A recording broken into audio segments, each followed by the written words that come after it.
السلام عليكم ورحمة الله وبركاته. مع حضراتكم محمود نصير ريسيرفوار انجينير وبعرض لحضراتكم كورس خاص بالريسيرفوار دايناميك موديل باستخدام البتريل. والنهاردة ان شاء الله هنعرض كده مع بعض الخطوة الخامسة اللي هي الكونتاكت سيت. هنحط الجاز اويل كونتاكت والووتر اويل كونتاكت. في المرات اللي فاتت عملنا اول حاجة البروبرتي ديستريبيوشن، وعرفنا ازاي اللي احنا نستخدم الكالكوليتر في توزيع البروبرتي زي البرميابيليتي والنتوجروس. وبعد كده دخلنا على الويلد داتا، عملنا موضوع الكومبليشن بتاع الابار والبرودكشن داتا بتاعت الفيلد. وبعد كده عرفنا ازاي نعمل جريد فلترز وايه هي انواعها. وبعديها دخلنا على كريت ريجن وعملنا بيفيتي ريجن 1 و2 بحيث ان احنا قسمنا الموديل بتاعنا. والنهارده بمشيئة الله هندخل على الكونتاكت سيت. فدي الخطوة الخامسة بمشيئة الله بتاعتنا، اللي احنا هنحط الجاز اويل كونتاكت والووتر اويل كونتاكت. فنقول بسم الله الرحمن الرحيم ونصلي على سيدنا محمد عليه افضل الصلاة والسلام، ويلا بينا نبدأ بمشيئة الله. طيب انا فتحت كده الموديل بتاعنا اللي هو ارب موديل، وهنعمل دلوقتي الجاز اويل كونتاكت والووتر اويل كونتاكت. هروح على ريسيرفوار انجينيرينج، هنروح بعد كده على ميك كونتاكتس. طيب بعد كده هو هيقول لي بقى كرييت نيو، سميها زي الاسم اللي انت عايز تسميه، فهنسميها كونتاكت سيت زي ما هي. بالنسبة للجاز اويل كونتاكت كونتاكت تايب هو بيعرفه هنا، تختار الجاز اويل كونتاكت وبتسميه الاسم اللي انت عايزه، فهنسميه مثلا جي او سي. وبتحط الدبس بتاع الجاز اويل كونتاكت بتاعك. تمام، فهنحط هنا القيمة بتاعتنا بالنسبة للموديل ده -965. ليه الماينس ده؟ اي دبس في البتريل هنحطه بالماينس، ما عدا لو احنا جينا نحفر بير جديد او هنحط بير جديد زي ما هنشوف بعد كده ان شاء الله في البريدكشن قدام، فبنحط الدبس بتاع البير بالبوزيتيف فاليو. لكن اي دبس في بتريل هو بيتعامل معاه بالنيجاتيف. بمعنى لو احنا جينا كده في الموديل بتاعنا وقفنا عند اي سيل وشفنا هنا الدبس بتاع السيل دي، فهو جايبهولي بالنيجاتيف فاليو. فبالتالي هنحط القيمة بتاعت الجاز اويل كونتاكت -965، والاويل ووتر كونتاكت هنغير اسمه WC، وهنحط القيمة او الدبس بتاعه -1475. خلصنا كده هندوس اوكي. بس الموديل بتاعنا شوية كده عشان نعرف نشوف كويس. هنلاقي ان عندي هنا في المودلز بعد ما دوست اوكي وانا بكريت الكونتاكت سيت، في فولدر هنا بقى موجود اسمه فلويد كونتاكتس. كليك عليه هلاقي الكونتاكت سيت اللي احنا عملناها، جواها هلاقي الجاز اويل كونتاكت والووتر اويل كونتاكت اللي احنا كريتناهم دلوقتي. لو انا كليكيت عليها، كليك على كل واحدة فهيعرض لي الكونتاكت. فده الازرق دوت هو الكونتاكت بتاع الووتر. بالنسبة للاويل فالكونتاكت بتاعه فوق، اللي هو احنا حطينا دبس اساسا اعلى من الدبس بتاع الريسيرفوار بتاعنا بكتير. هعمل بس كده زوم اوت بدايس كده كنترول، واعمل كنترول حتى مش هننقل الموديل، بعمل سكرول كده. فشايفين دوت الجاز اويل كونتاكت بتاعنا ليه فوق. في الموديل ده انا عندي الموديل في بدايته كان اندر ساتوريتد، فاندر ساتوريتد هو يعني مفيش جاز موجود فيه، هو جاست اويل اند ووتر، فليكويد بس. بنحط الكونتاكت بتاع الجاز فوق على اساس كاني بقول له ان دوت بس عباره عن اويل ووتر. بعد شويه هنعمل كونتاكت سيت تانية، هنحط الجاز موجود تحت معانا بحيث نشوف بس الفرق ما بينهم ايه. انما في الموديل ده اللي احنا بمشيئة الله هنشتغل عليه في الخطوات بعد كده، فهو بس جاست ليكويد موجود فيه اويل اند ووتر، بس الجاز كونتاكت هنحطه فوق زي ما عملت دلوقتي.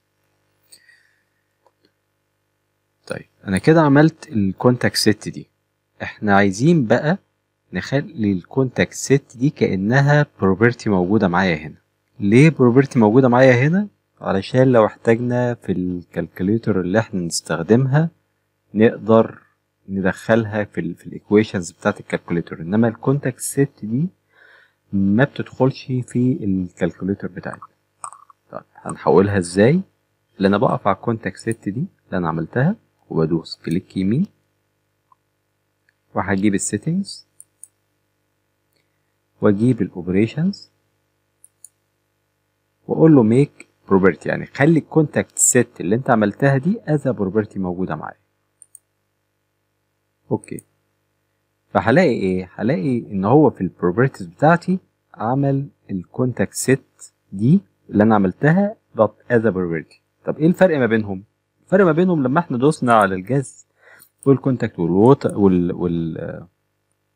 ووتر اويل كونتاكت فجابها لي هنا كشارب لاين، يعني خلاه كده يعني كاني كونتاكت موجود فصل معايا الاويل عن الووتر. طيب الكونتاكت ست اللي اتعملت هنا، الكونتاكت ست اتعملت هنا هو بناء على الكونتاكتس اللي موجوده، كانه بيقول لي ان تحت كده، نشيل بس الكونتاكت ست دي تحت، كانه بيقول لي ان تحت الكونتاكت الدبس اللي انت حاطه دوت ووتر زون وفوق دوت اويل زون، ولو كان في جاز موجود معايا هنا كان هيبقى هنلاقي بالاحمر هنا بس الكونتاكت بتاع الجاز فوق، على اساس قلنا الموديل بتاعنا فيه 2 ليكويدز فقط. طيب تعالوا بقى نعمل كونتاكت ست تانية، بس دي مش هنستخدمها في الموديل، بس عشان نشوف لو الجاز كونتاكت موجود عندي تحت او انا عندي الريسيرفوار بتاعي في حالة ساتوريتد. هاجي برضو في الريسيرفوار انجينيرنج واقول له ميك كونتاكتس، بس هكريت نيو مش هايديت على دوت كونتاكت ست 2. الجاز اويل كونتاكت هنعمله عند دبس ماينس 1440 بحيث تبقى واقعة في الخزان عندي، والاويل ووتر كونتاكت زي ما هو مفيش مشكلة فيه، وهقول له بعد كده ابلاي. اوكي، فهلاقي في الفولدر بتاع الفلو كونتاكتس انا عندي الكونتاكت ست اللي عملتها الاولانيه دي، بس انا عندي واحده تانية كريت التاني. هنجيب اي بروبرتي كده تانية هنا سيند تو بروس مثلا عشان الالوان تبقى واضحه عندي، وهستخدم كونتاكت ست التانية، فهلاقي ان في لاين كده محطوط ده بتاع الاويل ووتر كونتاكت، وفي لاين فوق موجود اهو دوت بتاع الجاز، فبدل ما كان فوق بقى موجود هنا تحت. طب تعالوا بقى نحولها as a property موجودة معايا بحيث ان هو يعمل لها الفلويد زونز بتاعتها. هاجي كده عليها كونتاكت ست 2 وادوس كليك يمين، ادوس settings، اجيب الاوبريشنز واقول له make property واقول له اوكي. هلاقي هنا في البروبرتيز موجودة عندي كونتاكت ست دي الأولانية خالص هنا، بس نشيل كونتاكت ست دي الأولانية خالص اللي هو وزع لي أو حط لي إن دوت أويل زون ودي ووتر زون، والكونتاكت ست التانية دي أهو، وحط هنا السيلز اللي فوق الجاز أويل كونتاكت أذا جاز زون، واللي ما بينهم أويل زون، واللي تحت الووتر زون. فدي التوزيعة او البروبرتي التانية بتاعت الكونتاكت ست. حاجة تانية هنعملها بقى ان في حاجة اسمها above contacts، وهنشوف ايه الفرق دلوقتي ما بين الكونتاكت ست as a property وال above contact property. ال above contact باختصار اللي انا بقول له مثلا لو انا عندي الجاز اويل كونتاكت هنا، فانا عاوزك بقى تشوف لي السيلز اللي فوق دي بتبعد عن الكونتاكت بقد ايه، او الدبس بتاعها من الكونتاكت قد ايه، وهنشوف استخدامها ان شاء الله. بنعملها ازاي؟ باجي هنا في الريسيرفوار انجينيرنج في الجيومتريكال موديلنج، كليك عليها واقول له انا عاوز اكريت نيو. طب ايه النوع الجيومتريكال موديلنج اللي انت عاوز تكريته نيو؟ اقول له انا عاوز اعمل اباف كونتاكت. طب هو بيقول لي انه كونتاكت اللي انت عاوز تحسب السيلز الاباف الكونتاكت ده؟ اقول له والله اما ادخلها في فاليو اللي هي مثلا سي ال 1475 اللي احنا دخلناها، او اللي انا احط له الكونتاكت بتاعي هو ده. اقول له انا عايزك تدخلها ككونتاكت، والاويل ووتر كونتاكت اللي عملناها ادخلها له هنا. اقول له انا عاوزك بقى تعمل لي بروبرتي اباف كونتاكت، تحسب لي الدبس كل سيل قد ايه من الاويل ووتر كونتاكت اللي انا هديهولك ده. واقول له اوكي. هلاقيه كريت بروبرتي جديده اسمها اويل ووتر كونتاكت، سماها وفقا للكونتاكت اللي انا دخلته. جاست هكليك كده عليها، وعلشان اعدل الالوان بتاعتي بدوس على adjust color table، اقول له يس. حصل ايه هنا؟ حصل ان هو بيحسب لي بقى، بيحط الكونتاكت اللي موجود عندي، السيلز اللي تحتيها كلها هتاخد قيمة زيرو، لان دي مش above الكونتاكت ده. وكل سيل فوق الكونتاكت دوت الاول ووتر كونتاكت اللي انا دخلته هتاخد فاليو وفقا لبعدها قد ايه عن الكونتاكت ده. يعني بمعنى ايه؟ انا عندي كونتاكت عند 1475 اللي هو تقريبا كده هنا، ده الفاليو بتبان عندي هنا اهي، ادي الدبس وديت، ده الدبس وده الفاليو بزيرو، لان عند الدبس دوت كان الكونتاكت موجود، وكل ما هو تحتيه هياخد زيرو. طب كل ما هنطلع فوق سي مثلا السيل دي هلاقيها واخده قيمه 1434. لو انا خصمت ده من 1475 الكونتاكت هلاقي القيمه بتاعتها الفاليو بتاعتها هنا، يعني ديت حوالي 41 متر above الكونتاكت اللي موجود عندي. فدي كده الاباف كونتاكت او الاويل، يعني بعد السيلز عن الاويل ووتر كونتاكت اللي انا دخلته. الفرق ما بينها وما بين الكونتاكت سيت دي ان الكونتاكت سيت هو بيقول لي ان ديت جاست اويل زون وديت الووتر زون وفقا للكونتاكتس اللي داخله.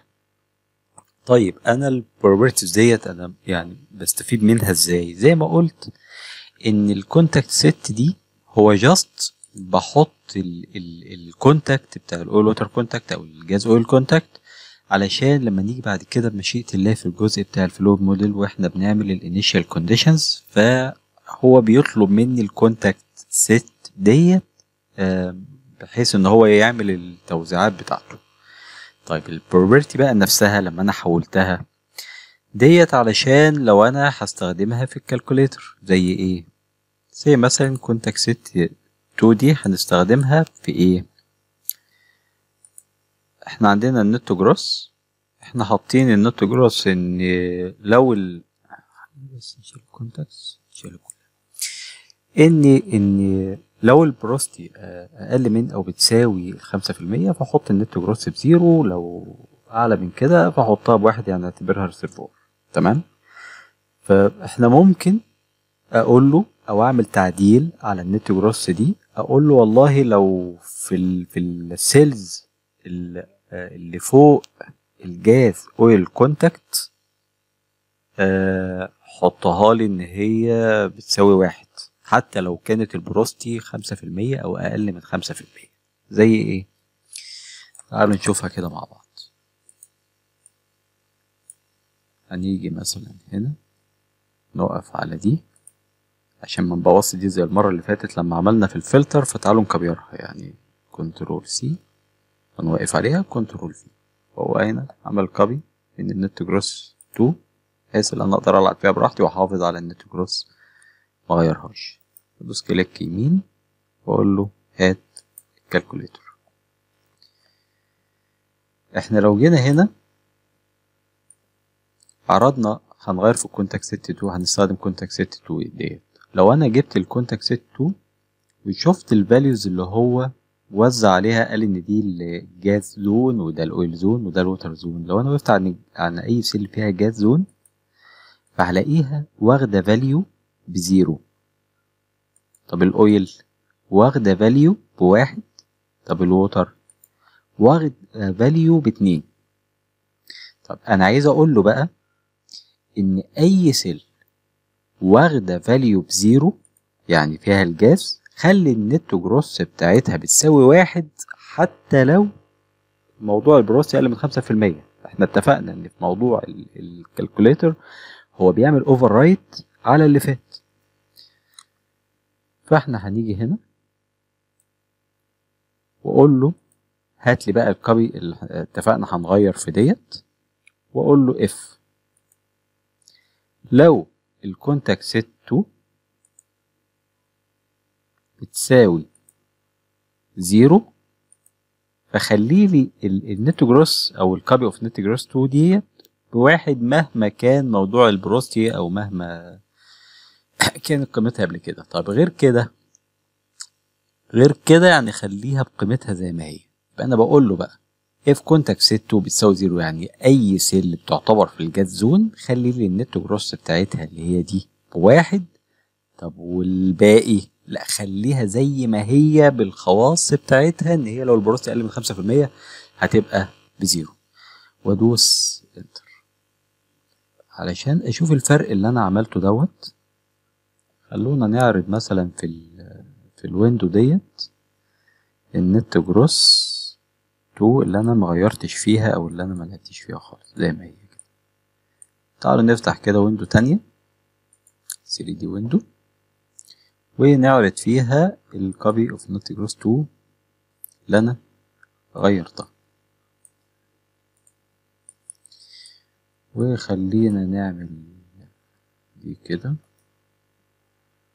ادوس كليك يمين عليها واقول له نيو فيرتيكال تاب جروب بحيث اللي انا اعرضها على شاشتي، وهقف على دي كده واعمل لها لينك بتاع الكاميرا وعلى دي لينك دي، هما كده لينكد ببعض. بس توضح شوية خلونا نغير السكيل 7.5 أو حتى نخليه 10. تعالوا نشوف لاير كده، البلاير تكون لاير مثلا البلاير مثلا ايه مثلا 58 دي. طيب عشان نفهم اللي احنا هنعمله دلوقتي خلونا نشوف الكونتاكت ست 2. الكونتاكت ست 2 في اللاير دي كانت في زونز فيها او في سيلز فيها في الجاز زون كانت above الجاز اويل كونتاكت فيعتبر في الجاز زون. فكانت النت جروس الأساسية دي كانت في قيم واخداها هنا بزيرو بس واقعة في الجاز زون. لو لاحظنا الفرق ما بين النت جروس الأساسية والكوبي في نت جروس التانية اللي أنا عدلت فيها فهنلاقي الجزء ده اللي واقع في الجاز زون خد قيمة واحد ولكن في دوت خد قيمة زيرو. فأنا كده استخدمت الكونتاكت سيت از بروبرتي اللي أنا دخلتها في الكالكوليتر علشان أعدل أي بروبرتي ثانية موجودة معايا وفقا ليها. إنما الخطوة اللي احنا عملناها دي بالكالكوليتر ما كنتش أقدر أدخل في الكالكوليتر الكونتاكت سيت الأساسية اللي اتعملت اللي أنا هستخدمها إن شاء الله في الانيشال كونديشنز، ولكن استخدمناها هنا في الكالكوليتر بحيث اللي أنا لو أنا عاوز أغير توزيع معينة أو اللي أنا أدخل الكونتاكت سيت از بروبرتي معايا فبقدر اللي أنا إيه أدخلها في الكالكوليتر عادي. فهنشيل بس شفنا كده ايه الفرق دوت ما بينهم. نقفل كده البلاير ده، وهنشيل الموديل الكونتاكت سيت 2 عشان متلخفناش، عشان مش دي اللي احنا هنستخدمها في الموديل بتاعنا. عملت كليك يمين ودوست ديليت، هشيلها. والكونتاكت سيت 2 كليك يمين ديليت. والكوبي ديت مش محتاجينها، مش هندخلها معانا. فاحنا عندنا كده الكونتاكت سيتس اللي احنا عملناها بتاعت الجاز قلنا فوق خالص، ودوت الخزان بتاعه عبارة عن الاويل وعبارة عن الووتر، وحولتها الكونتاكت سيت، قسمناها يعني الاويل زون ووتر زون، وعملنا الاويل ووتر كونتاكت اللي هو الاباف كونتاكت، اللي كل ما هو فوق الكونتاكت اللي انا حطيته دوت بتاع الاويل ووتر كونتاكت هياخد قيمة ببعده عن الكونتاكت قد ايه. كده نكون خلصنا الكونتاكت سيت. أرجو إن هي تكون واضحة لحضراتكم، وإن شاء الله نتقابل بقى في الفيديو الخطوة اللي بعد كده.